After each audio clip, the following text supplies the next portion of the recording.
Wizard unlimited profession slots. अध्याय 30 एक कदम दूर ओलिवा का आगमन। उसने इस जानकारी को ध्यान से पढ़ा और उसमें एक साथ उत्साह और थोड़ी निराशा का मिश्रण था। उत्साह इस बात का था कि उसने विजार्ड अप्रेंटिस में नौकरी परिवर्तन के 3 में से 2 शर्तें पूरी कर ली थीं। निराशा इस बात की थी कि अभी एक और शर्त बाकी थी, 0 रिंग स्पेल स्लाइम स्प्लैश को स्किल्ड लेवल तक पहुंचाना। बस अब एक आखिरी कदम। रॉन ने खुद से बुदबुदाया। वास्तव में वह पहले भी इस जादू का अभ्यास कभी कभार करता रहा था, लेकिन डॉम के कमरे में कोई उपयुक्त लक्ष्य न होने के कारण उसका अभ्यास उतना नियमित नहीं रहा जितना कि कोरोना स्वॉर्ड्समैनशिप का। फिर भी स्लाइम स्प्लैश के अनुभव बिंदु अब शुरुआती स्तर की सीमा को तोड़ने के करीब थे। बस थोड़ा और अभ्यास और वह नौकरी परिवर्तन की शर्त पूरी कर सकता था। अगर डेरेंड और मार्कस से जुड़ी परेशानियां एक के बाद एक न आई होती तो शायद अब तक वह विजार्ड अप्रेंटिस की भूमिका ग्रहण कर चुका होता। रॉन ने अपने अगले कदम की योजना बनानी शुरू की। डिटेंशन रूम से निकलने के बाद सबसे पहली प्राथमिकता होगी स्लाइम स्प्लैश का अभ्यास करके उसे स्किल्ड लेवल तक ले जाना, ताकि विजार्ड अप्रेंटिस की जॉब चेंज पूरी की जा सके। पैनल की जानकारी के अनुसार विजार्ड अप्रेंटिस बनने से उसे जादू के अनुभव बिंदुओं में वृद्धि और आत्मिक शक्ति की रिकवरी में तेजी मिलेगी। ये नाइट स्क्वायर और मैजिक पोशन अप्रेंटिस की विशेषताओं के साथ अच्छी तरह मेल खाता है, जिससे एक शक्तिशाली संयोजन बन सकता है। तीनों प्रोफेशन को साथ में विकसित करना। रॉन ने उंगलियों से मेज पर हल्का थपथपाते हुए सोचा, इससे पैनल की क्षमताओं का अधिकतम लाभ उठाया जा सकता है और एक सकारात्मक चक्र बन सकता है। वह भविष्य की संभावनाओं की कल्पना करने लगा। मैजिक पोशन अप्रेंटिस द्वारा प्रदान की जाने वाली आत्मिक शक्ति संचय और जादुई अनुकूलता की वृद्धि विजार्ड अप्रेंटिस के विकास को तेज कर सकती है। वहीं विजार्ड अप्रेंटिस की जादुई वृद्धि और मंत्र क्षमताएं नाइट स्क्वायर की शारीरिक क्षमता को पूरक दे सकती हैं, अंततः एक शक्तिशाली त्रिमूर्ति बनती है। जैसे ही यह जॉब चेंज सफलतापूर्वक हो जाए, अप्रेंटिस की पहचान और प्रारंभिक संसाधन वितरण के समय संभावित प्रदर्शन कहीं अधिक प्रभावशाली होगा। उसी क्षण जब वह भविष्य की योजनाओं में डूबा हुआ था, एकाएक हॉलवे से आती पदचापों की आवाज ने उसकी सोच भंग कर दी। ये कदम बेहद विशेष थे, हल्के और लयबद्ध। उनमें एक अनकहा सा दबाव और शिष्टता थी जो आमतौर पर किसी साधारण अप्रेंटिस में नहीं होती। रॉन तुरंत सतर्क हो गया, अपने विचारों को संयमित करते हुए बाहर की स्थिति को महसूस करने की कोशिश की। तभी एक मतली भरी और विकृत आत्मिक लहर, जिससे सिर में झुरझुरी सी हुई, अचानक उसके संवेदन क्षेत्र में प्रवेश कर गई। यह अनजान आत्मिक तरंग सड़न और भयावहता से भरी हुई थी, जैसे सड़ी हुई मांसपेशियों में रेंगते कीड़ों की आवाजें, पर यह सब अब आत्मिक संवेदनाओं में बदल चुकी थीं। और ये लहर सीधा उसके डिटेंशन रूम की ओर बढ़ रही थी। रॉन का शरीर अनायास ही तनाव में आ गया। उसकी आत्मिक शक्ति खुद को एक गोलाकार में समेटने लगी ताकि उस असहजता से कुछ राहत मिले। उसने इधर उधर देखा। हॉलवे में नजर रखने वाले उपकरण अभी भी सामान्य रूप से कार्य कर रहे थे, जिससे उसे थोड़ी राहत मिली। ऐसे निगरानी क्षेत्र में कुछ ज्यादा गंभीर नहीं होना चाहिए, उसने सोचा। और तब उसे अनुमान हो गया, आने वाला व्यक्ति शायद उसके दुर्भाग्यशाली पड़ोसी से जुड़ा है। मार्कस वाला डिटेंशन रूम ज्यादा दूर नहीं था। पहले जब वह साधना करता था तब वह कभी कभार मार्कस की गालियां सुनता था जो डिटेंशन रूम के खराब खाने को लेकर होती थीं। यकीनन कुछ देर में एक आकृति धीरे धीरे हॉलवे के कोने से उभरती दिखी। डोर वैन से जो दृश्य साफ दिखता था, रॉन ने देखा, वह एक अत्यंत आकर्षक युवक था, काले बालों और काली आंखों वाला, जिसकी सुंदरता लगभग भयावह लग रही थी। उसकी त्वचा अस्वाभाविक रूप से पीली थी और कम रोशनी में चमक रही थी। सबसे ध्यान देने वाली चीज थी उसकी छाती पर लगी गहरे नीले रत्न वाली बैज, जो एक एडवांस्ड अप्रेंटिस का प्रतीक थी। उस अजनबी आगंतुक के पीछे मार्कस झुका हुआ चल रहा था, जैसे कोई हरा हुआ कुत्ता, पूरी तरह डरा हुआ और दबा दबा। उसका व्यवहार उसके आम घमंडी स्वभाव से बिल्कुल विपरीत था, दयनीय और विनम्र। रॉन राल्फ, काले बालों वाला युवक डिटेंशन रूम के सामने रुका और एक अजीब किंतु नर्म स्वर में बोला, आपसे पहली बार मिलकर खुशी हुई। मैं ओलिवा हूँ, मार्कस का बड़ा भाई। रॉन का दिल कस गया। ये वही एडवांस्ड अप्रेंटिस था जो कज मैजिक में विशेषज्ञ था। मैंने आपके बारे में बहुत सुना है। रॉन ने सावधानी से सिर हिलाया और शांत व संयत स्वर में उत्तर दिया। ओलिवर ने एक लगभग परफेक्ट मुस्कान दी, एकदम सफेद और सजीली दांतों के साथ। मैं अपने भाई की अभद्रता के लिए क्षमा चाहता हूँ। फिर उसने अपने रोब से चाबियों का एक गुच्छा निकाला और आसानी से डिटेंशन रूम का ताला खोल दिया। एक सद्भावना के रूप में मैंने मैजिक स्टोन फ्रेगमेंट्स का उपयोग करके आपकी जल्दी रिहाई सुनिश्चित की है। रॉन ने भौहें उठाईं और चुपचाप सोचा। ब्लैक मिस्ट जंगल में वास्तव में एक नियम था जिसमें मैजिक स्टोन फ्रेगमेंट्स के माध्यम से डिटेंशन समय घटाया जा सकता था। कीमत थी लगभग 10 फ्रेगमेंट्स प्रतिदिन। लेकिन उसने इस विकल्प के बारे में कभी सोचा ही नहीं। एक तो वह कीमती फ्रेगमेंट्स खर्च करना नहीं चाहता था, दूसरा डिटेंशन रूम की साधारण परिस्थितियां भी बुनियादी जरूरतें पूरी करती थीं और शांति से साधना का अवसर देती थीं। आपकी कृपा के लिए धन्यवाद, रॉन ने संयमित स्वर में उत्तर दिया, जबकि वह ओलिवर की हर हरकत को ध्यान से देख रहा था। उसने तुरंत कमरे से बाहर कदम नहीं रखा। डिटेंशन रूम में कुछ ट्रिगर टाइप की जादुई रेखाएं थीं। कुछ तो भागने से रोकने के लिए थीं और कुछ किसी भी प्रकार की आक्रामक हरकतों को रोकने के लिए, और अभी ये रेखाएं उसकी सुरक्षा कवच की तरह थीं। ओलिवर का व्यवहार एकदम शिष्ट, मुस्कुराहट से भरा और पूर्ण रूप से नियंत्रित था, जैसे कोई असली सज्जन हो। लेकिन यह अत्यधिक परिपूर्णता ही रॉन को सतर्क कर रही थी। कोई एडवांस्ड अप्रेंटिस जो ब्लैक मिस्ट जंगल में अपना नाम बना सके, क्या सचमुच इतना अच्छा हो सकता है? इतना औपचारिक मत बनिए, ओलिवर ने हाथ हिलाते हुए कहा। मेरा भाई अक्सर ऐसी परेशान करने वाली हरकतें करता है जिससे मुझे काफी सिर दर्द होता है। फिर उसने धीरे से मार्कस के कंधे पर हाथ रखा। यह इशारा बाहर से तो दोस्ताना लग रहा था, लेकिन रॉन ने देखा कि मार्कस के शरीर में हल्की सी झिझक और भय की लहर दौड़ गई। अगर आपको अब भी कोई गिला हो तो आप चाहें तो उसे सबक सिखा सकते हैं। ओलिवर की मुस्कान जस की तस रही, लेकिन उसकी आंखों में एक रहस्यमयी चमक। Wizard unlimited profession slots. अध्याय 32 अध्याय 31 विच्छेदन और ब्लैक मार्केट चैनल्स। रॉन ने विनम्रता से जवाब दिया और अपनी तीव्र हो चुकी धारणा शक्ति से उसने ओलिवर के चेहरे पर एक सूक्ष्म असंगति को महसूस किया। यह एक बेहद हल्की सिल्वर थी, लगभग अदृश्य, लेकिन उसकी हाल ही में विकसित हुई आध्यात्मिक संवेदना के तहत वह साफ नजर आ रही थी। मार्कस के भद्दे और तिगने रूप को याद करते हुए और फिर ओलिवर के लगभग परिपूर्ण चेहरे को देखकर वह तुरंत अपने विचारों से बाहर निकल आया। ऐसी खतरनाक तुलना करना उचित नहीं था। तो फिर मैं अब और अधिक परेशान नहीं करूंगा। ओलिवर ने हल्का सा झुककर शिष्टता से विदा ली। आशा करता हूं भविष्य में फिर मुलाकात होगी। मार्कस अपने भाई के पीछे पीछे चला और जाते जाते रॉन की ओर देखा। उस नज़र में बेहद जटिल भावनाएं थीं, जैसे किसी मृत व्यक्ति को देखकर दया करना, गहरी जलन और एक अनकही प्रतिशोध की संतुष्टि। उस नज़र ने रॉन के दिल को बैठा दिया और उसकी अंतरात्मा ने उसे चेताया कि ओलिवर की यह दोस्ताना मुलाकात कतई सामान्य नहीं थी। जब उन दोनों की आकृति गलियारे के अंत में गायब हुई तो उसने राहत की सांस ली और अपनी चीजें समेटने लगा। चूंकि उसे अब स्वतंत्रता मिल चुकी थी, इसलिए अब यहाँ रुकने का कोई कारण नहीं था। इसके अलावा अपनी नई धारणा शक्ति के चलते वह स्पष्ट रूप से महसूस कर पा रहा था कि निरोध कक्ष में एक अजीब सी अवशिष्ट ऊर्जा मौजूद है, जो कि ओलिवर द्वारा छोड़ा गया एक जादुई निशान था। रॉन की रूह कांप उठी और उसने फैसला किया कि वह जल्द से जल्द इस स्थान को छोड़ देगा। ओलिवर जो भी चालें चल रहा हो, रॉन अच्छी तरह जानता था कि वह अभी उसकी ताकत के सामने कुछ नहीं है। जैसे ही वह निरोध कक्ष से बाहर आया, उसने गहरी सांस ली। हालांकि ब्लैक मिस्ट जंगल की हवा में अभी भी वही मीठी और खून सी गंध घुली हुई थी, लेकिन कैद से छूटे किसी व्यक्ति के लिए यह भी आनंददायक था।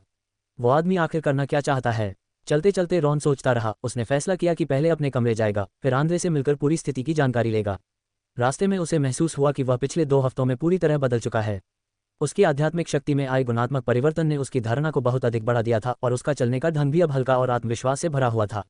जिन अन्य उम्मीदवार प्रशिक्षुओं के पास से वह गुजरा, उसकी धारणा में वे सब मानो जलती हुई लौ की तरह थे। प्रत्येक की आध्यात्मिक शक्ति की तीव्रता और कंपन की आवृत्ति तक वह महसूस कर पा रहा था। दूसरे प्रशिक्षुओं के लिए यह शक्ति सामान्य हो सकती थी, लेकिन रॉन के लिए, जिसने अभी अभी एक बड़ी छलांग लगाई थी, यह एकदम नया अनुभव था। जल्द ही वह अपने कमरे के दरवाजे तक पहुंच गया। ताला वैसा ही था। इसका मतलब था कि पिछले 15 दिनों में कोई भी बिना अनुमति अंदर नहीं गया था। फिर भी रॉन ने कमरे में अपने द्वारा पहले लगाए गए जाल चिन्हों की जांच की, छोटे छोटे चिन्ह जो उसने किसी भी घुसपैठ का पता लगाने के लिए लगाए थे। सब कुछ सामान्य पाकर रॉन ने राहत की सांस ली। लगता है मैं ज्यादा सोच रहा था, उसने खुद पर हंसते हुए सोचा और फिर अपना सामान व्यवस्थित करने लगा। ये साधारण प्रशिक्षु छात्रावास भले ही आरामदायक न हो, लेकिन निरोध कक्ष की तुलना में कहीं बेहतर था। वह भी आराम से बैठने ही वाला था कि तभी दरवाजे पर तेज दस्तक हुई। रॉन, तुम वापस आ गए हो, आंद्रे की आवाज आई। रॉन ने भौहें चढ़ाईं। 13वें राजकुमार की खबरें सच में तेज थीं। आ जाओ, दरवाजा खुला है। आंद्रे ने दरवाजा खोला और अंदर आया। उसके चेहरे पर हैरानी थी। मैं तो बस कैंटीन में खा रहा था। किसी ने कहा कि तुम्हें हॉस्टल के गलियारे में देखा, तो मैं देखने चला आया। क्या तुमने ज्यादा मैजिक स्टोन फ्रैगमेंट खर्च कर दिए? काफी शाही बात है। उसकी बात बीच में ही रुक गई। उसकी पुतलियां सिकुड़ गईं। नहीं, तुमने तो। रॉन समझ गया कि उसने कुछ महसूस किया है और हल्की मुस्कान के साथ कहा, हाँ, मैंने ब्रेक थ्रू कर लिया। Elementary apprentice. आंद्रे हैरान रह गया, वो भी निरोध कक्ष में। ये तो। उसके स्वर में अविश्वास था, लेकिन वह जल्द ही संयत हो गया। हालांकि तुम्हारी प्रगति को देखते हुए यह अब उतना चौंकाने वाला भी नहीं है। रॉन ने उसे बैठने का इशारा किया और अपने ब्रेक थ्रू की प्रक्रिया को संक्षेप में बताया, बेशक प्रोफेशन पैनल की मदद का जिक्र किए बिना। तुम्हारे जैसा ही कुछ उम्मीद थी। आंद्रे ने ईमानदारी से प्रशंसा की। निरोध कक्ष जैसा माहौल, जो ज्यादातर लोगों के लिए यातना है, तुम्हारे लिए एक अवसर बन गया। उसकी आंखों में क्षण भर के लिए एक जटिल और कुछ हद तक ईर्ष्यापूर्ण नजरिया आया। रॉन, क्या तुम जानते हो, कभी कभी मैं सच में सोचता हूं कि तुम इतनी तेज प्रगति इतने कम समय में कैसे कर लेते हो। रॉन मुस्कुराया, लेकिन इस विषय को आगे नहीं बढ़ाया और जल्दी से विषय बदल दिया। क्या तुम जानते हो ओलिवर किस तरह का इंसान है? ओलिवर का नाम सुनते ही आंद्रे का चेहरा गंभीर हो गया। क्या वह तुमसे मिलने आया था? रॉन ने सिर हिलाया। अभी कुछ देर पहले। मेरी जल्दी रिहाई उसी की वजह से हुई। उसने मैजिक स्टोन फ्रैगमेंट खर्च किए। यह अच्छा संकेत नहीं है। आंद्रे की आवाज़ धीमी हो गई। ओलिवर की प्रतिष्ठा स्कूल में बहुत अच्छी नहीं है। वह बाहर से मुस्कुराने वाला, लेकिन भीतर से बेहद खतरनाक है, और उसका शोध क्षेत्र तो। वह सही शब्द ढूंढने की कोशिश कर रहा था। बहुत ही विकृत है, यहाँ तक कि उसके स्तर के कई अन्य प्रशिक्षु भी उससे दूरी बनाए रखते हैं। कुछ और बताओ, रॉन ने जोर दिया। आंद्रे थोड़ी देर झिझका, जैसे तय कर रहा हो कितना बताना है। उसका शोध क्षेत्र है जीवित शरीर पर संशोधन। ये कहते हुए उसकी आवाज़ और भी धीमी हो गई। कहा जाता है कि उसके प्रयोगशाला के अधिकांश सामग्री मार्कस द्वारा इकट्ठा किए गए नौकर होते हैं। रॉन को एमिली की पिछली मुलाकात याद आई और उसका दिल बैठ गया।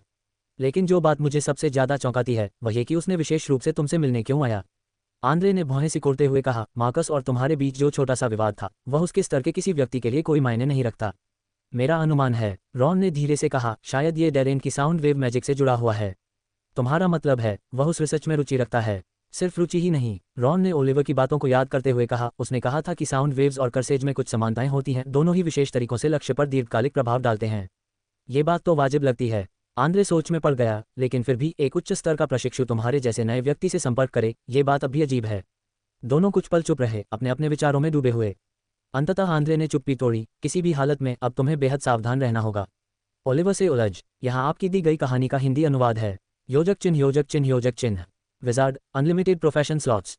अध्याय 33, गेम के नियम और नवरूपांतरित लेडी एलेन। आंद्रे के चेहरे के हाव भाव थोड़े बदल गए, उसकी आंखों में सतर्कता की एक झलक उभरी, लेकिन उसने तुरंत ही अपनी शांति वापस पा ली। एक ऐसे राजकुमार के रूप में जिसे दरबार में पाला गया हो और जो राजनीतिक षड्यंत्रों का अभ्यस्त हो, उसने तुरंत ही रॉन की बातों के पीछे के असली मायने को समझ लिया। तुम काले बाजार में शामिल होना चाहते हो? आंद्रे की आवाज़ थोड़ी धीमी हो गई। ये समझदारी भरा फैसला नहीं है, खासकर इस समय की स्थिति को देखते हुए। रॉन ने सीधे कोई उत्तर नहीं दिया, बल्कि चुपचाप प्रतीक्षा की कि वह आगे कुछ बोले। आंद्रे ने गहरी सांस ली। अगर ये सिर्फ जादुई औषधियों के शोध के लिए है, तो मैं तुम्हें कुछ सलाह दे सकता हूँ। वह खिड़की के पास गया, ये सुनिश्चित किया कि आसपास कोई संदिग्ध जादुई ऊर्जा नहीं है, और फिर बोला, ब्लैक मिस्ट जंगल में भूमिगत लेन देन मुख्य रूप से 3 स्थानों पर होते हैं। सबसे सुरक्षित है सनसेट टैवर्न की विशेष ट्रेडिंग पोस्ट, जहां सुरक्षा गार्ड लेन देन की गोपनीयता सुनिश्चित करते हैं। फिर है लिजर्ड एली, जहां सुरक्षा का कोई अतिरिक्त उपाय नहीं है, लेकिन यहां व्यापार वस्तुओं की विविधता अधिक है। और अंत में ब्लैकवाटर बे, सबसे खतरनाक स्थान, जहां कभी कभी आधिकारिक विजार्ड भी ऐसी वस्तुओं के लिए आते हैं जो उन्हें रुचिकर लगती हैं। रॉन ने ये जानकारी ध्यानपूर्वक नोट की, साथ ही यह भी देखा कि आंद्रे इन जगहों से परिचित है। ये जानकारी उसने सिर्फ सुनी सुनाई नहीं लग रही थी। इन सौदों के दौरान कुछ खास बातों का ध्यान रखना जरूरी है, आंद्रे ने अनुभवपूर्ण स्वर में कहा। पहला, कभी अपनी असली पहचान उजागर मत करना। दूसरा, पर्याप्त जादुई पत्थरों के टुकड़े साथ लाना, लेकिन सब अपने पास मत रखना। तीसरा, एक विश्वसनीय मध्यस्थ ढूंढना जो तुम्हारा परिचय करवा सके। पहली बार का सौदा सबसे खतरनाक होता है। वह थोड़ी देर रुका, फिर बहुत गंभीर लहजे में कहा, और सबसे जरूरी बात, लालच मत करना। सिर्फ वही खरीदो जिसकी तुम्हें वास्तव में जरूरत है, और तुरंत वहां से निकल जाओ। रॉन ने सिर हिलाया। तुम इस सब में काफी अनुभवी लगते हो। आंद्रे ने एक जटिल मुस्कान दी। ब्लैकमिस्ट जंगल में जीवित रहने के लिए कभी कभी खास रास्ते अपनाने पड़ते हैं। उसने इससे ज्यादा कुछ नहीं कहा, लेकिन रॉन सब कुछ समझ गया। इस निर्दयी दुनिया में हर कोई अपने ढंग से जीवित रहता है, यहाँ तक कि 13वां राजकुमार भी, जो राजघराने से आता है। अपवाद नहीं है। आपकी सलाह के लिए धन्यवाद, रॉन ने ईमानदारी से कहा। मैं सावधान रहूंगा। दोनों ने हाल की घटनाओं पर थोड़ी बातचीत की, और फिर आंद्रे चला गया। रॉन अकेला रह गया और उसने अपनी जानकारी और अवलोकनों को छांटना शुरू किया। ओलिवर की अचानक उपस्थिति, काले बाजार की औषधियों में बदलाव और मार्कस की द्वेषपूर्ण दृष्टि, ये सब किसी अशुभ संकेत की ओर इशारा कर रहे थे। लेकिन अब वह पहले जैसा कमजोर प्रशिक्षु नहीं रहा। आध्यात्मिक शक्ति में गुणात्मक परिवर्तन ने उसे उच्च स्तर के प्रशिक्षुओं से मुकाबला करने की क्षमता दी थी, और उसके भीतर का प्रोफेशन सिनर्जी सिस्टम उसे एक विशेष लाभ देता था। ओलिवर जो भी योजना बना रहा हो, रॉन ने अपनी मुट्ठी भींचते हुए कहा, अगर मुझे विकास का समय मिला तो मैं सब कुछ संभाल लूंगा। हालांकि आंद्रे के साथ काले बाजार की बातचीत ने उसे कुछ बातें याद दिला दीं। रॉन ने हाल ही में हाथ लगा एक विद्यालय का त्रैमासिक समाचार पत्र निकाला, जिसमें पिछले 3 महीनों की महत्वपूर्ण घटनाएं दर्ज थीं। वह मास्टर मूल्यांकन परिषद वाले हिस्से तक पहुंचा, जहां उसने कुछ रोचक बातें देखीं।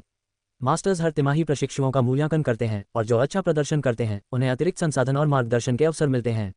लेकिन हैरानी की बात यह थी कि अगले पन्ने पर उन प्रशिक्षुओं की सूची थी जिन्हें नियम उल्लंघन के लिए दंडित किया गया था। कुछ प्रशिक्षु निषिद्ध औषधियां लेने से विकृत हो गए थे, और उन्हें या तो मार डाला गया या प्रयोगशाला भेज दिया गया। Lock, Emily, Darren. रॉन की नज़र इन परिचित नामों पर रुक गई, और उसे संदेह हुआ।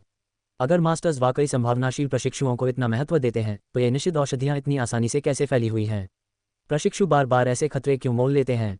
उसने पुराने समाचार पत्र पलटे और देखा कि यह स्थिति आम थी। हर तिमाही में ऐसे मामले होते थे, मानो निषिद्ध औषधियों का प्रसार ब्लैकमिस्ट जंगल की व्यवस्था का हिस्सा बन गया हो। क्या मैं किसी तर्क को समझ नहीं पा रहा? रॉन ने भौहें सिकोड़ते हुए सोचा। अगर वे शक्तिशाली विजार्ड चाहें, तो वे आसानी से इन निषिद्ध औषधियों का जड़ से सफाया कर सकते हैं। लेकिन वास्तव में ये औषधियां न केवल मौजूद थीं, बल्कि किसी हद तक उन्हें मौन स्वीकृति भी मिली हुई थी। रॉन को आंद्रे की बात याद आई कि कभी कभी आधिकारिक विजार्ड भी ब्लैकवाटर बे के काले बाजार में जाते हैं। क्या ऐसा हो सकता है? रॉन के मन में एक साहसी विचार आया। क्या ये सब कुछ आधिकारिक विजार्ड्स की मौन स्वीकृति से हो रहा है, या शायद वे ही इसे बढ़ावा दे रहे हैं?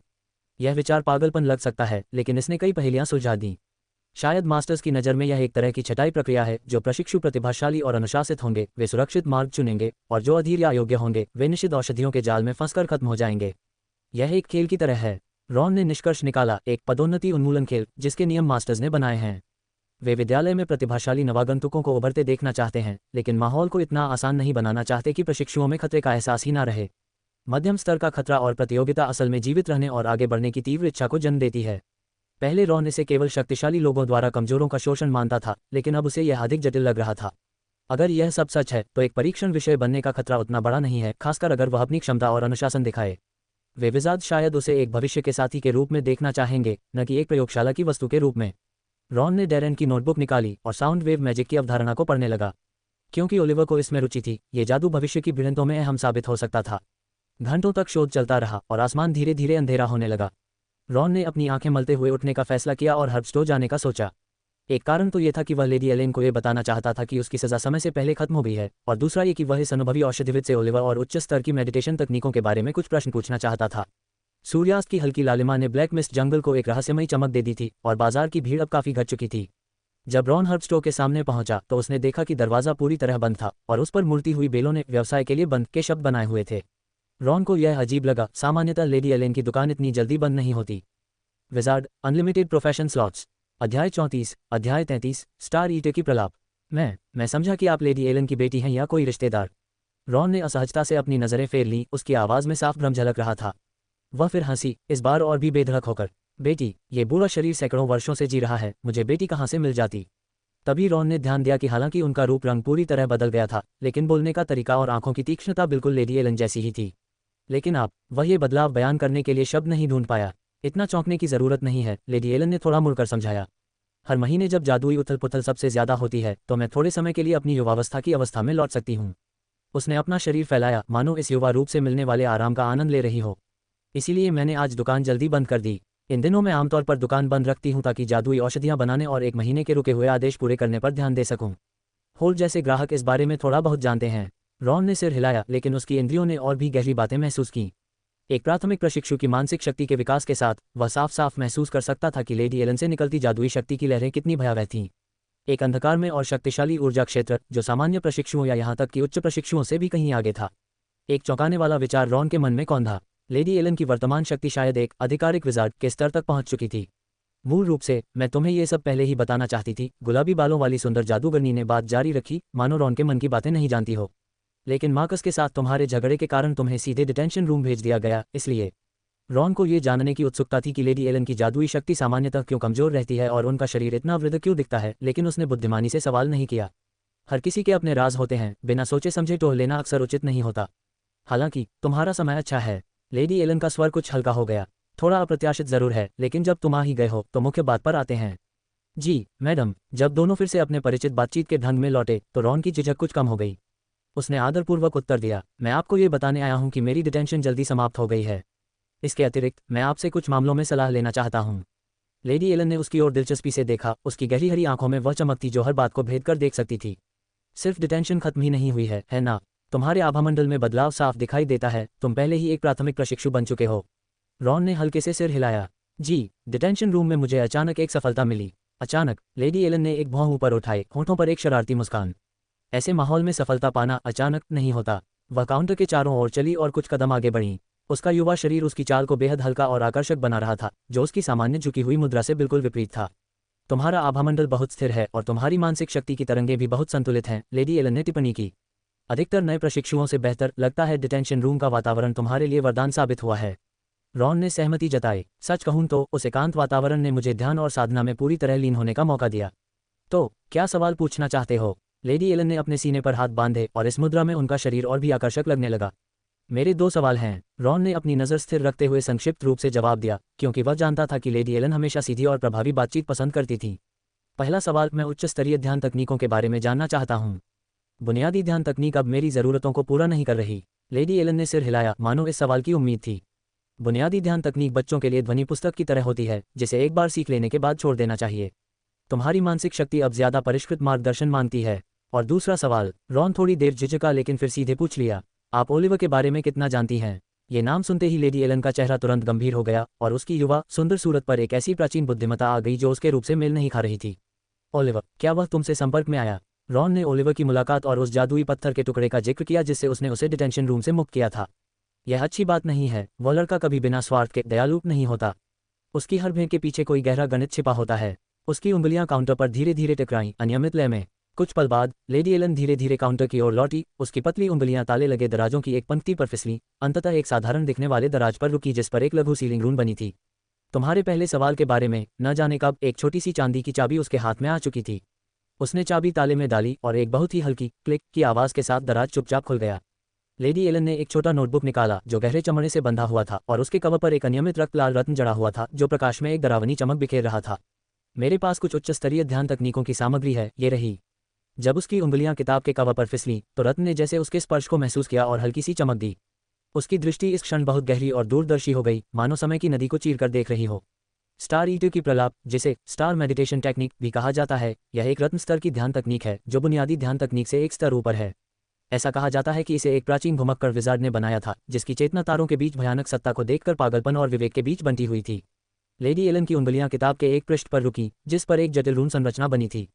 ये दर्जनों बुनियादी ध्यान रूनों के मिश्रण जैसी दिखती थी, जो एक जादूगर अनलिमिटेड प्रोफेशन स्लॉट्स। अध्याय 35-34 सूची और सोनिक श्राप।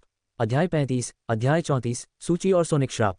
वह उसे छूने से खुद को रोक नहीं पाया, लेकिन अगली ही पल लेडी एलन ने धीरे धीरे छोटी सी नोटबुक बंद कर दी। रत्न की चमक फीकी पड़ गई, जैसे किसी अनिच्छुक विदाई का संकेत हो। उसने नोटबुक काउंटर पर नरमी से रख दी, हाथ अभी भी उस पर था, स्पष्ट रूप से इसे रॉन की ओर धकेलने का इरादा नहीं था। तुम भोले बच्चे, लगता है तुम्हें अभी भी जादूगर दुनिया के नियम पूरी तरह समझ में नहीं आए हैं। उसकी नज़रें एक बाज की तरह तेज थीं। रॉन की आंखों में गहराई से देखने लगी, उसकी आवाज़ में असंतोष का एक अंश था। ज्ञान का अपना वजन होता है, इसे कभी भी मुफ्त में नहीं दिया जा सकता। मूल्यवान चीज़ों के लिए बराबर का आदान प्रदान जरूरी होता है, यह एक अपरिवर्तनीय नियम है। उसकी पतली उंगली, जो खून-लाल नेल पॉलिश से रंगी थी, नोटबुक पर हल्के से घेरे बनाती हुई चली गई। लालची मांगे बिना कुछ देने की इच्छा के कई शिक्षुओं के पतन की शुरुआत होती हैं। इसलिए मैं तुम्हें ध्यान तकनीक सिखाने से पहले यह तय करना चाहती हूँ कि क्या तुम वास्तव में मेरी निवेश के योग्य हो। ये सुनकर रॉन ने जल्दी से कहा, माफ़ कीजिएगा लेडी एलन, मैं अतिशयोक्ति कर गया था। मैं निश्चित रूप से इसके लिए उचित कीमत देने को तैयार हूँ। लेडी एलन ने सामने खड़े युवा शिक्षु का निरीक्षण किया, मानो उसके शब्दों की सच्चाई को परख रही हो। उसके गहरे हरे आंखें सभी छलकपट को देख सकती थी, आत्मा की गहराई तक। कुछ क्षण बाद गुलाबी बालों वाली जादूगरनी के होंठों पर हल्की मुस्कान आए। उसने युवाओं की आंखों में इच्छाओं को देखा। बहुत अच्छा, लेडी एलन की आवाज़ में स्वीकृति की झलक थी। तो मेरे पास तुम्हारे लिए एक छोटा काम है। उसने काउंटर के नीचे एक और दराज से एक हल्की चमकती परचून निकाली। परचून पर लिखा हुआ टेक्स्ट स्याही से नहीं बल्कि खुदाई जैसा था, जो मध्यम रोशनी में गहरे लाल रंग में चमक रहा था। कुछ जगहों पर तो इसका बनावट धातु जैसी लग रही थी। मुझे ये सामग्री एक महत्वपूर्ण जादुई औषधि के अनुसंधान के लिए चाहिए। उसने परचून रॉन की ओर बढ़ाया, अपनी चमकीली लाल नाखूनों से सूची में कुछ वस्तुओं की ओर इशारा किया। जो व्यक्ति वास्तव में स्टार ईटर के पागलपन में माहिर होता है, उसे केवल मजबूत आध्यात्मिक शक्ति ही नहीं, बल्कि ज्ञान प्राप्त करने का साहस और साधन भी चाहिए। रॉन ने सावधानी से परचून लिया, जो ठंडा और थोड़ा तंग करने वाला महसूस हो रहा था, जैसे इसमें संकेंद्रित जादुई शक्ति हो। उसने सिर नीचे झुकाकर सूची को ध्यान से पढ़ना शुरू किया। हर सामग्री का नाम प्राचीन जादूगर भाषा में लिखा था, साथ में ऐसे चिन्ह भी थे जो वह समझ नहीं पा रहा था। जैसे जैसे उसकी नज़र नीचे जाती गई, रॉन की भौहें और भी सिकुड़ गईं।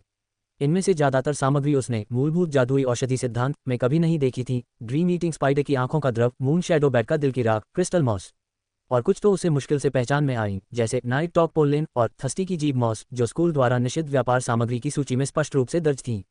ये रॉन ने जानबूझकर अनजान होने का नाटक करते हुए पूछा, ताकि दूसरे के इरादों को परखा जा सके। इनमें से अधिकांश सामग्री प्रशिक्षु बाजार में नहीं मिलती।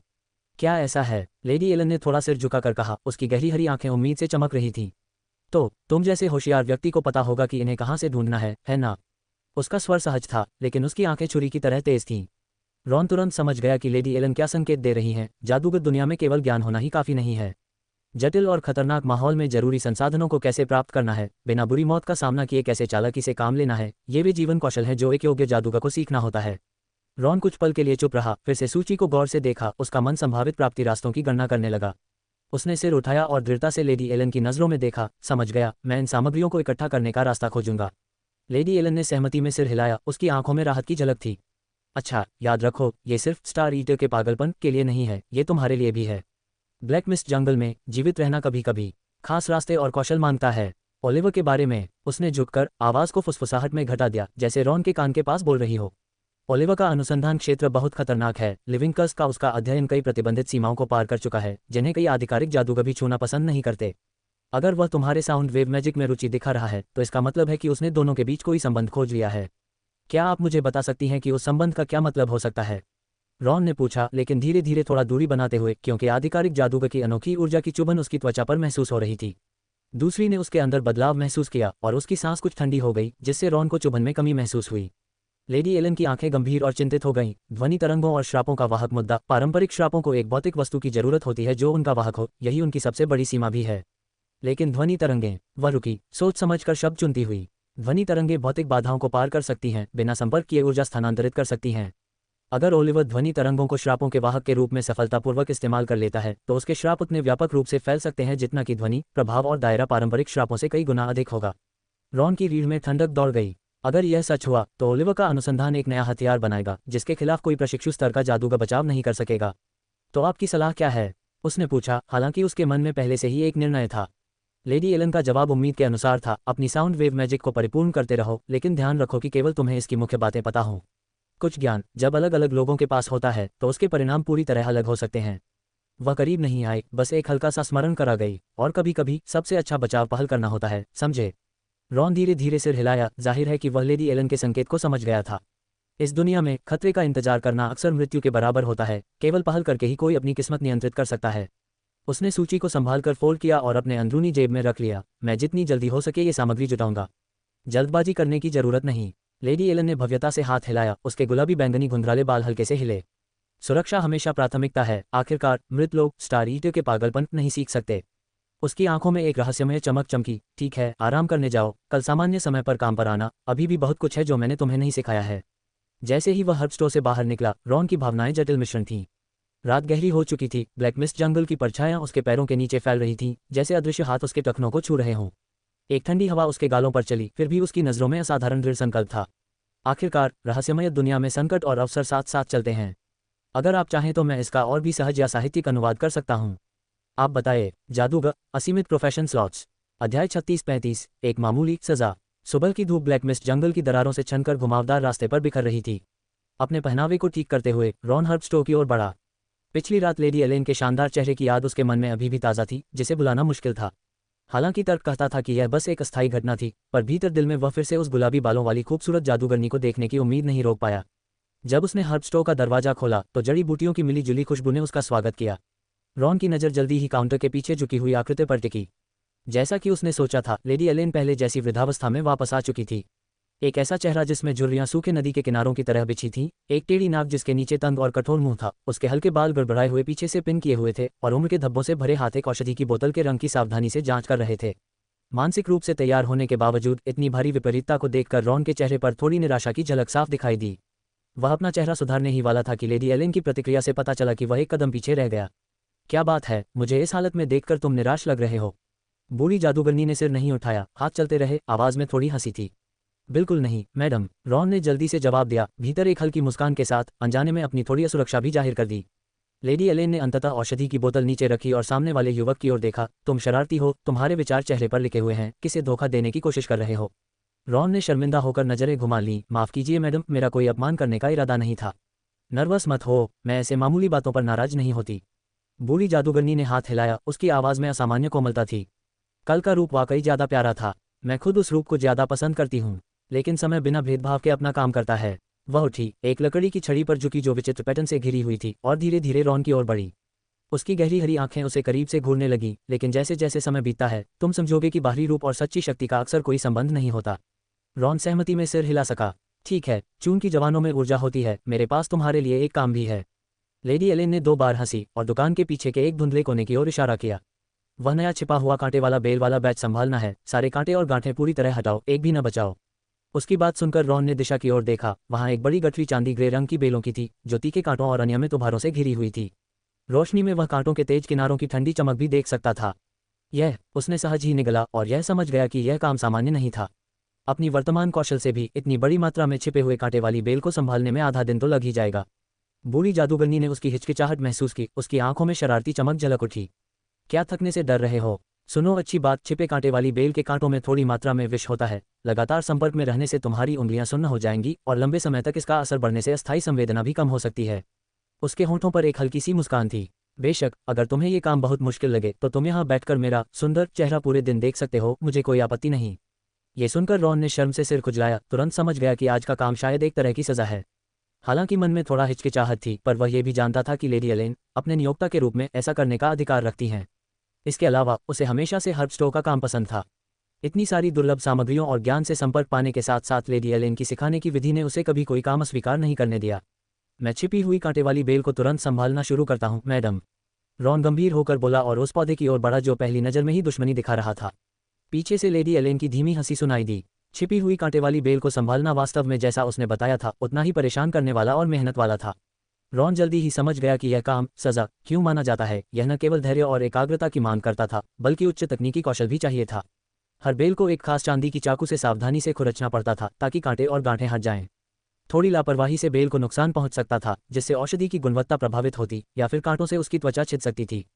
पहले आधे घंटे में ही उसके हाथों पर 7-8 छोटे छेद हो चुके थे, जबकि उसने बहुत कम बेलें ही साफ की थीं। तुम्हारा तरीका गलत है, बहुत जोर से कर रहे हो। अचानक लेडी एलेन उसके पास आए, उसकी आवाज़ में फटकार और निर्देश दोनों थे। चाकू को 30 डिग्री के कोण पर रखो, बेल की बनावट के साथ चलो, उसके खिलाफ मत जाओ। उसने रॉन के हाथ से चाकू लिया और लगभग तेज और परफेक्ट तकनीक के साथ बेल पर एक सही निशान बनाया। कांटों और गांठों को नुकसान पहुंचाए बिना निकाला गया। रॉन ने ध्यान से इस प्रक्रिया को देखा और अपने तरीके में जल्दी सुधार किया। वह हमेशा से अवलोकन और सीखने में निपुण था और लेडी एलेन की ये दिखावट उसे बहुत प्रेरित कर गई। जड़ी बूटी पहचान अनुभव अंक जोड़ 1। समय के साथ रॉन की तकनीक में सुधार हुआ।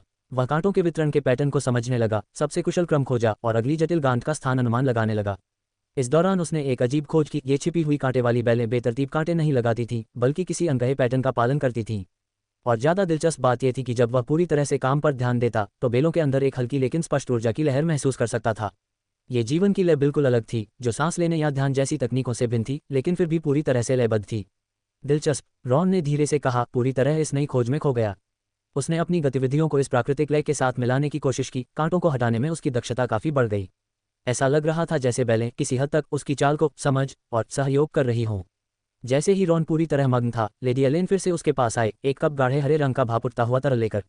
इसे पी लो, ये विष के जमा होने को कम करेगा। उसकी आवाज़ शांत थी, लेकिन उसकी आंखों में हल्की सी अप्रत्यक्ष प्रशंसा थी। लगता है तुम इस काम के लिए जितना मैंने सोचा था उससे ज़्यादा उपयुक्त हो। रॉन ने आभार के साथ कप लिया, उसकी सुरक्षा की जांच की और फिर एक घूंट लिया। वह थोड़ा हैरान था कि यह तरल दिखने में अजीब था, लेकिन स्वाद में अप्रत्याशित रूप से मीठा था, जैसे पुदीना चाय में शहद मिला हो, जिससे उसकी उंगलियों की सुन्नता तुरंत दूर हो गई। धन्यवाद मैडम, उसने ईमानदारी से कहा और फिर तुरंत अपने काम में लग गया। शाम से पहले ही रॉन ने सारे छिपे हुए कांटे वाली बेल को पूरी तरह से साफ कर लिया। उसने अपनी माथे की पसीने को पोंछा, पूरी तरह संतुष्ट था उस चांदी ग्रे बेल के ढेर को देखकर, और उसका दिल गर्व से भर गया। बहुत अच्छा, लेडी एलेन ने परिणाम जांचा, उसकी आवाज़ में हैरानी छुपाना मुश्किल था। मेरी अपेक्षा से कहीं बेहतर, लगता है तुमने छिपी हुई कांटे वाली बेल को संभालने का तरीका समझ लिया है। रॉन ने अपनी खोज छुपाई नहीं, मैंने बेल की सतह पर एक विशेष पैटर्न देखा। जब मेरी चाल उस पैटर्न से मेल खाती थी तो मेरी दक्षता बहुत बढ़ जाती थी। पैटर्न, लेडी एलेन की आंखों में एक जिज्ञासु चमक थी।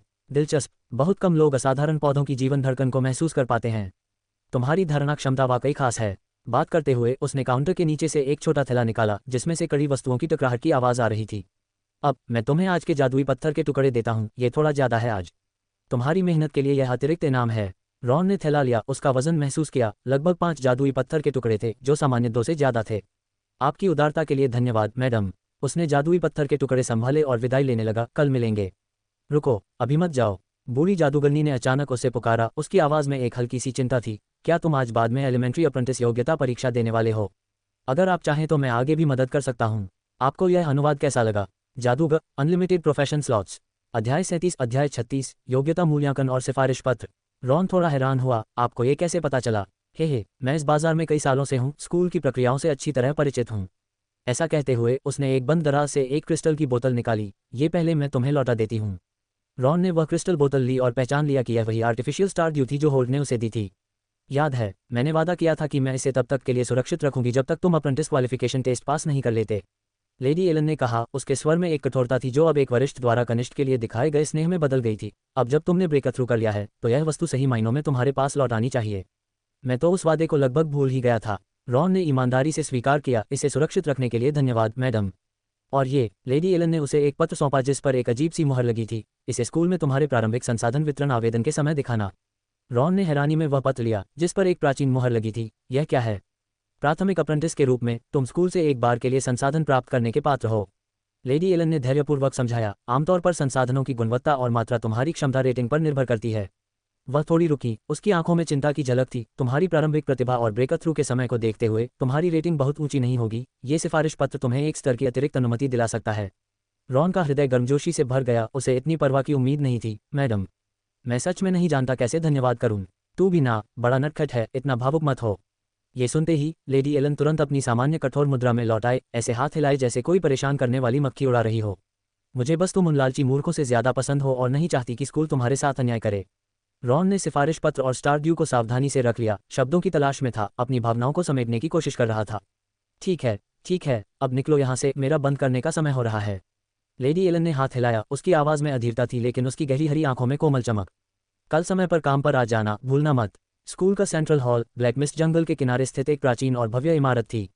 इसके ऊंचे शिखर पर दर्जनों चमकते पत्थर जड़े थे जो अंधेरी रातों में भी कोमल रोशनी फैलाते थे, जिससे आसपास का क्षेत्र रोशन रहता था। रॉन धीरे धीरे हॉल के प्रवेश द्वार की ओर बढ़ा। उसके दिल में थोड़ी घबराहट थी। हालांकि उसे पूरा विश्वास था कि वह आध्यात्मिक शक्ति के लिहाज से एक प्राथमिक अप्रेंटिस बन चुका है, लेकिन यह उसका पहला औपचारिक योग्यता परीक्षण था। मैं लुक की तरह भीड़ का ध्यान नहीं आकर्षित करना चाहता, उसने सोचा। बंदर की तरह घूरा जाना कोई सुखद अनुभव नहीं है। उसे याद आया कि जब लुक ने अपनी आध्यात्मिक शक्ति की जांच कराई थी तो लगभग आधे कैंडिडेट अप्रेंटिस डॉर्मिटरी एरिया के लोग हॉल में जमा हो गए थे, इशारे करते और बातें बनाते।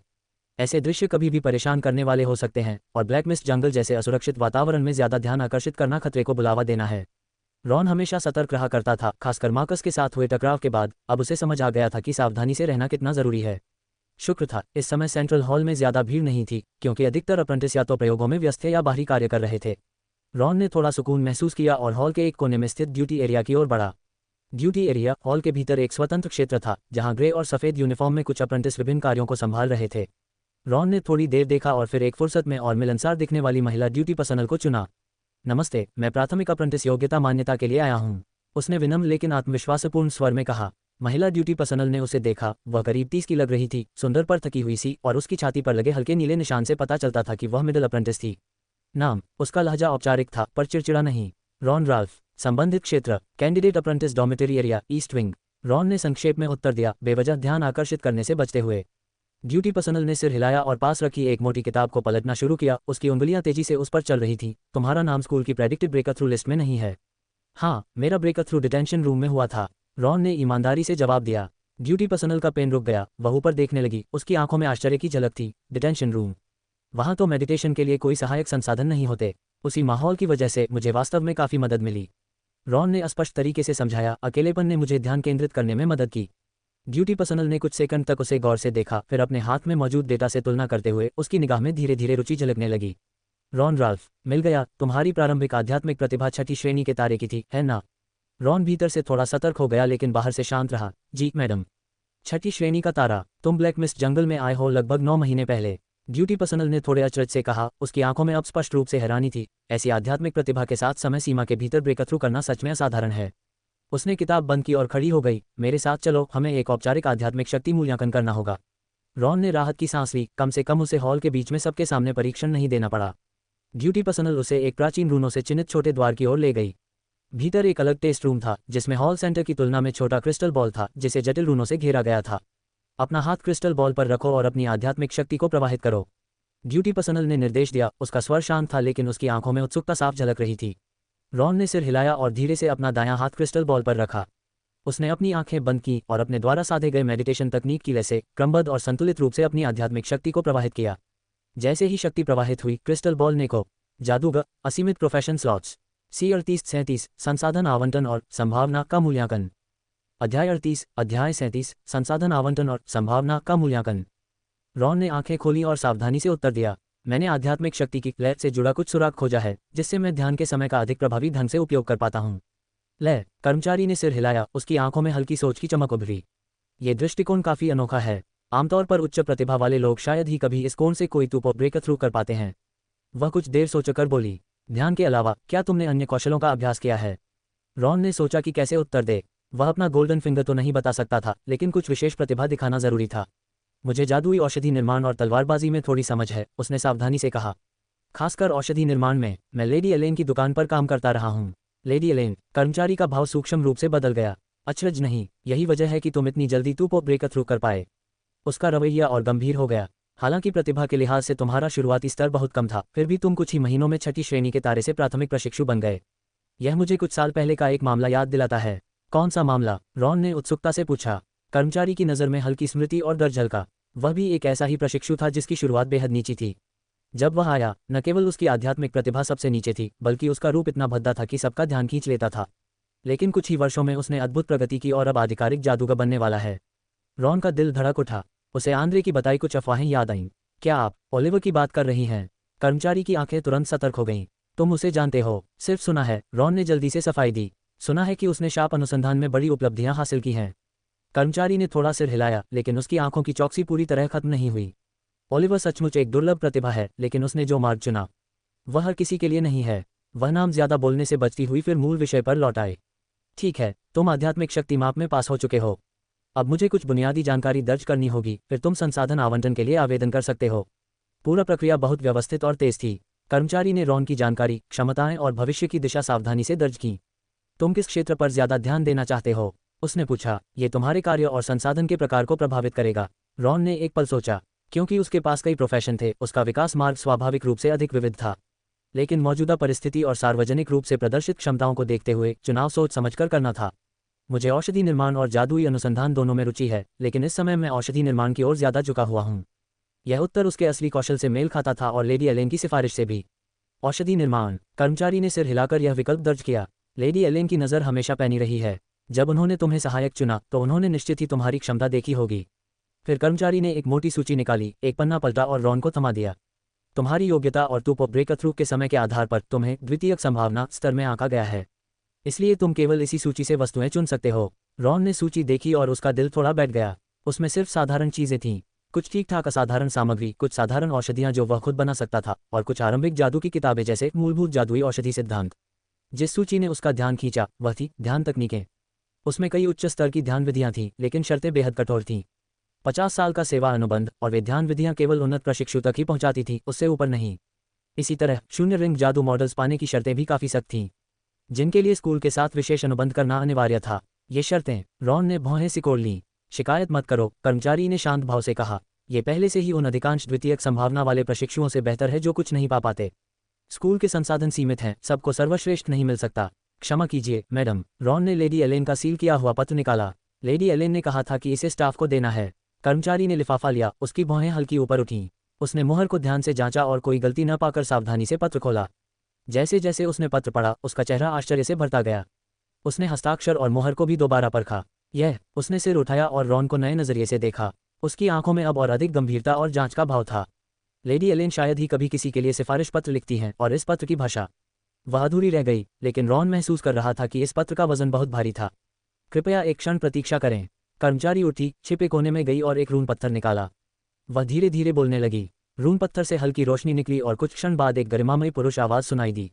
आवाज इतनी धीमी थी कि रॉन स्पष्ट रूप से नहीं सुन पाया, लेकिन उसने महसूस किया कि यह आवाज निश्चित ही एक आधिकारिक जादूगर की थी। रॉन वहीं खड़ा रहा, मन में हल्की हलचल लिए। वह सोच रहा था कि लेडी एलेन ने आखिर पत्र में क्या लिखा होगा जिसने इतना असर डाला। कुछ देर बाद कर्मचारी लौट आए। अब उसके हाथ में एक अलग सूची थी। चेहरा शांत था, लेकिन आंखों में रॉन को लेकर अनिवार्य जिज्ञासा चमक रही थी। लेडी एलेन की सिफारिश और स्कूल के जादूगरों की पुष्टि के आधार पर तुम्हारी पहुंच स्तर को मध्य संभावना पर बढ़ा दिया गया है। उसने सूची आगे बढ़ाई। ये रही संबंधित संसाधनों की सूची। रॉन ने सूची देखी और दंग रह गया। अब वस्तुओं की विविधता कहीं अधिक थी और शर्तें भी अपेक्षाकृत नर्म। कुछ दुर्लभ ज्ञान जो दशकों की सेवा मांगता था, अब केवल थोड़े समय की सेवा से मिल सकता था। कुछ बुनियादी वस्तुएं तो सीधे चुनी जा सकती थीं। इसके अलावा कर्मचारी ने आगे कहा, तुम्हारी विशेषज्ञता औषधि निर्माण में होने के कारण तुम्हें औषधियां बनाने का कार्य सौंपा गया है। तुम्हें हर महीने निर्धारित मात्रा में औषधियां जमा करनी होंगी। बाकी समय तुम्हारे लिए स्वतंत्र रहेगा। कभी कभी कुछ क्षेत्रीय कार्य मिल सकते हैं, लेकिन वे सामान्य प्रशिक्षुओं की तुलना में बहुत कम होंगे।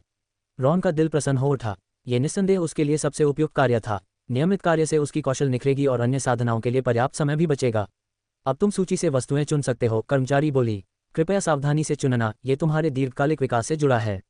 रॉन ने सिर हिलाया और सूची ध्यान से पढ़ी। वह अच्छी तरह समझता था कि यह चुनाव कितना महत्वपूर्ण है। गहन तुलना और विचार के बाद उसने अंततः निर्णय लिया। एक पूर्ण औषधि निर्माण उपकरणों का सेट और एक सुरक्षात्मक आंतरिक कवच। जादूगर, असीमित प्रोफेशन स्लॉट्स। C3938 फसल और बेसिक स्टार डस्ट लिक्विड का प्रभाव। अध्याय 39, अध्याय 38 फसल और बेसिक स्टार डस्ट लिक्विड का प्रभाव। शोधन पात्र रिफाइनिंग वेसल्स जादूमय 3 धातुओं से बने होते हैं और हर उपकरण पर छोटे छोटे स्थिरता प्रदान करने वाले रून खुदे होते हैं। ये उच्च स्तरीय जादुई संचालन को सहन कर सकते हैं और इसलिए उच्च स्तरीय जादुई औषधि अनुसंधान में अनिवार्य उपकरण माने जाते हैं।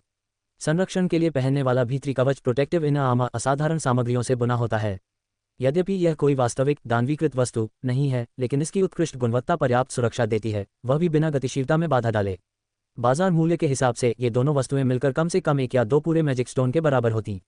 मैं इन्हें चुनूंगा, रॉन ने सूची की ओर इशारा करते हुए सावधानी से कहा। यह शोधन पात्रों का सेट और यह सुरक्षात्मक कवच।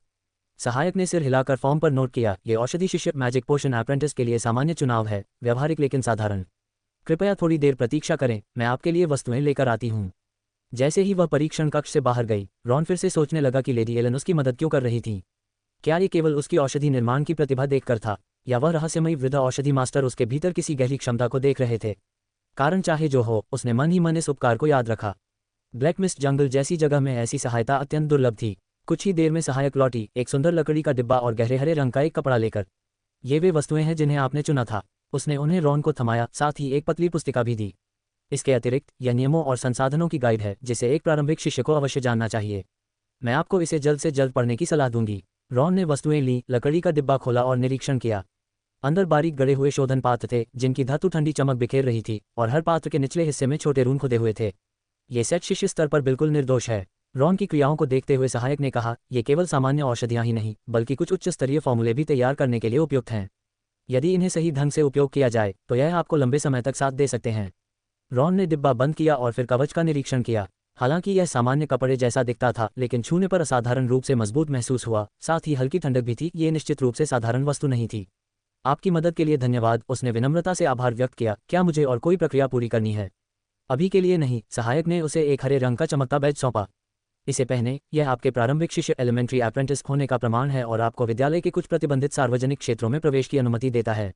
रॉन ने बैज लिया और अपनी छाती पर टिका दिया। बैज का रून तुरंत उसकी आध्यात्मिक शक्ति स्पिरिचुअल पावर से गूंज उठा और हल्की चमक बिखेरने लगा। लेडी एलन ने पहले भी मेरी मदद की है।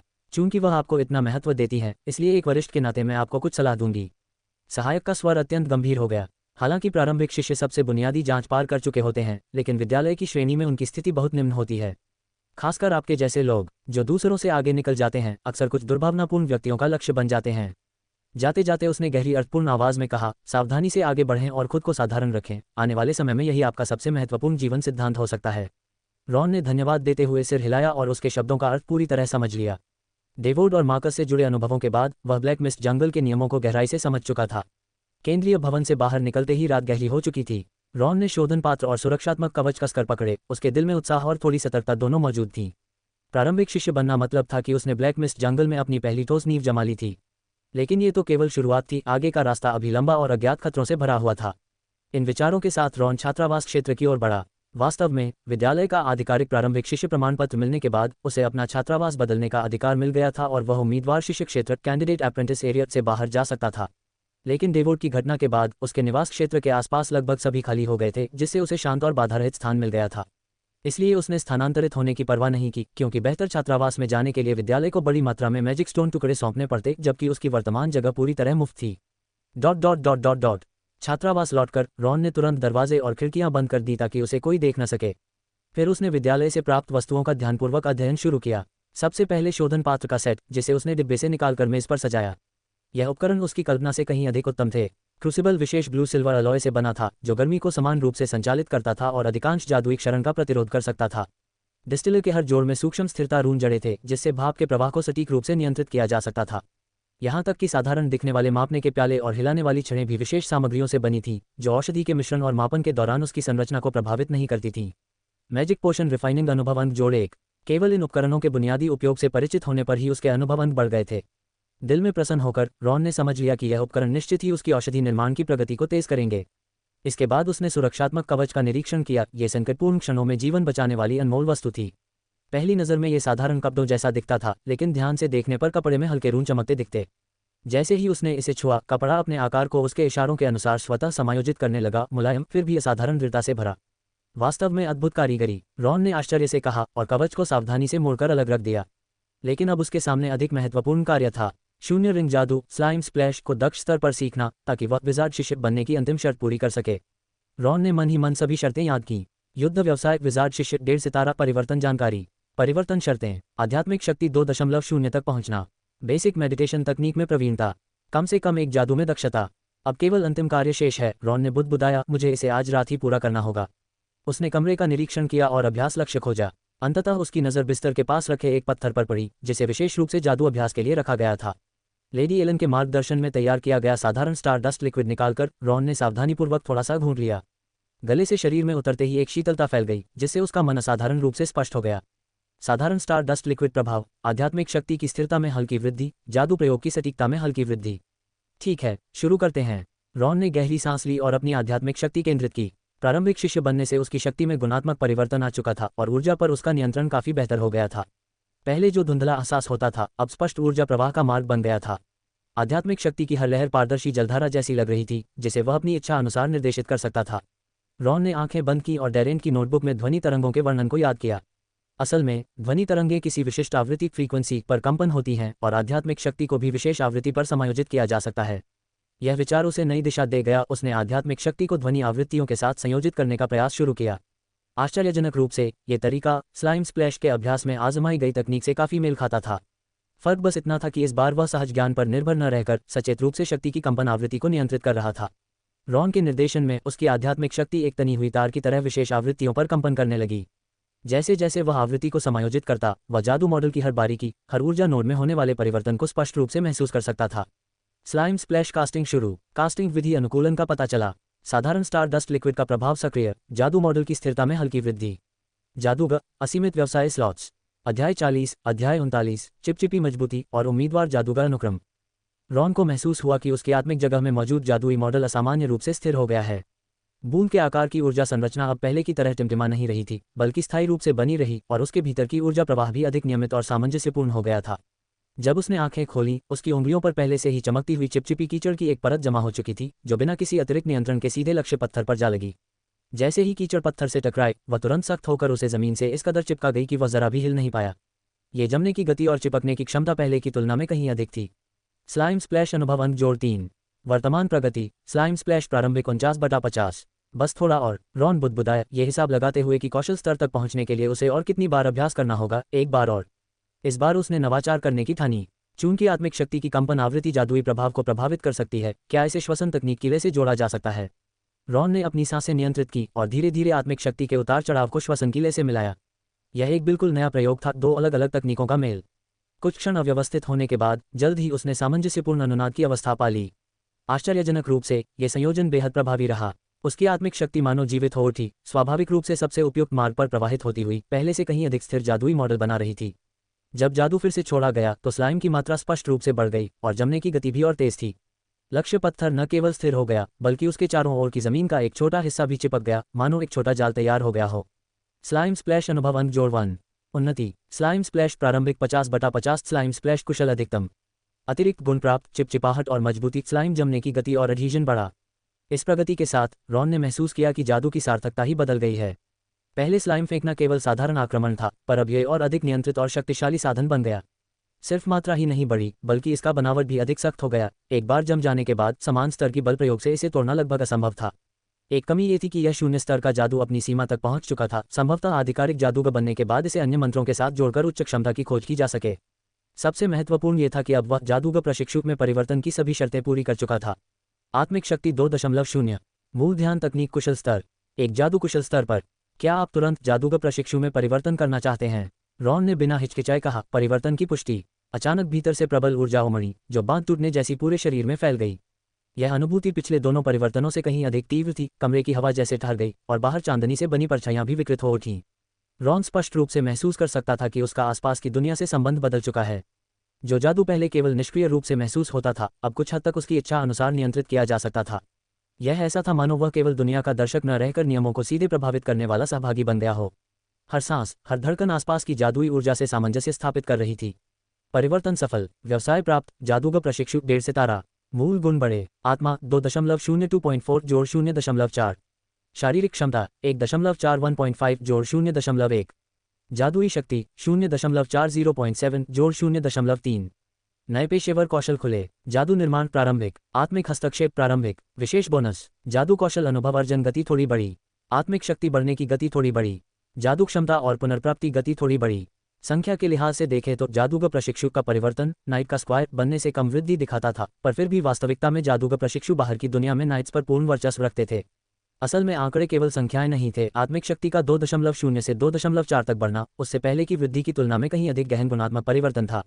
अब रॉन को महसूस हो रहा था कि वह आसपास की जादुई ऊर्जा को कहीं अधिक स्पष्टता से समझ सकता है और अपनी इच्छा से उसका मार्गदर्शन भी कर सकता है। कमरे की हवा में बिखरे सूक्ष्म ऊर्जा कण अब उसकी आंखों को दिखाई देने लगे थे। वह दीवारों में मौजूद कुछ पदार्थों में हल्की जादुई शक्ति को सटीक रूप से पहचान सकता था। व्यवसाय लिंक पहचान। जादूगर प्रशिक्षु जोड़ नाइट का स्क्वायर जोड़ औषधि प्रशिक्षु। अतिरिक्त लिंक बोनस। औषधि प्रभाव थोड़े बढ़े। आत्मिक शक्ति और शरीर की समन्वय क्षमता थोड़ी बढ़ी। इन 3 व्यवसायों के संयोजन का प्रभाव रॉन की अपेक्षा से कहीं अधिक था। औषधि प्रशिक्षु द्वारा मिली आत्मिक शक्ति संचय की बढ़त और जादूगर प्रशिक्षु द्वारा मिली आत्मिक शक्ति वृद्धि गति दोनों ने एक पूर्ण चक्र बनाया, जिससे ध्यान की दक्षता बहुत बढ़ गई। नाइट का स्क्वायर बनने से मिली शारीरिक क्षमता ने जादू उपयोग की स्थिरता को मजबूत किया, ताकि मंत्र छोड़ते समय शरीर की सीमाएं बाधा न बने। रॉन खड़ा हुआ और अपनी उंगलियां मोड़ी।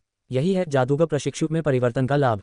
इतनी छोटी सी हरकत में भी वह भीतर ऊर्जा के प्रवाह को महसूस कर पा रहा था। हर मांसपेशी की हल्की गति संबंधित ऊर्जा तरंगे पैदा कर रही थी। उसे अधिकारी द्वारा दी गई छोटी पुस्तिका याद आई, जिसे वह अभी तक पढ़ नहीं पाया था। सोचते ही उसने अपने बैग से पतली सी पुस्तिका निकाली, जो बाहर से साधारण और मामूली दिख रही थी। कुछ दर्जन पन्ने और कवर पर केवल प्राथमिक प्रशिक्षु आवश्यक अध्ययन लिखा था।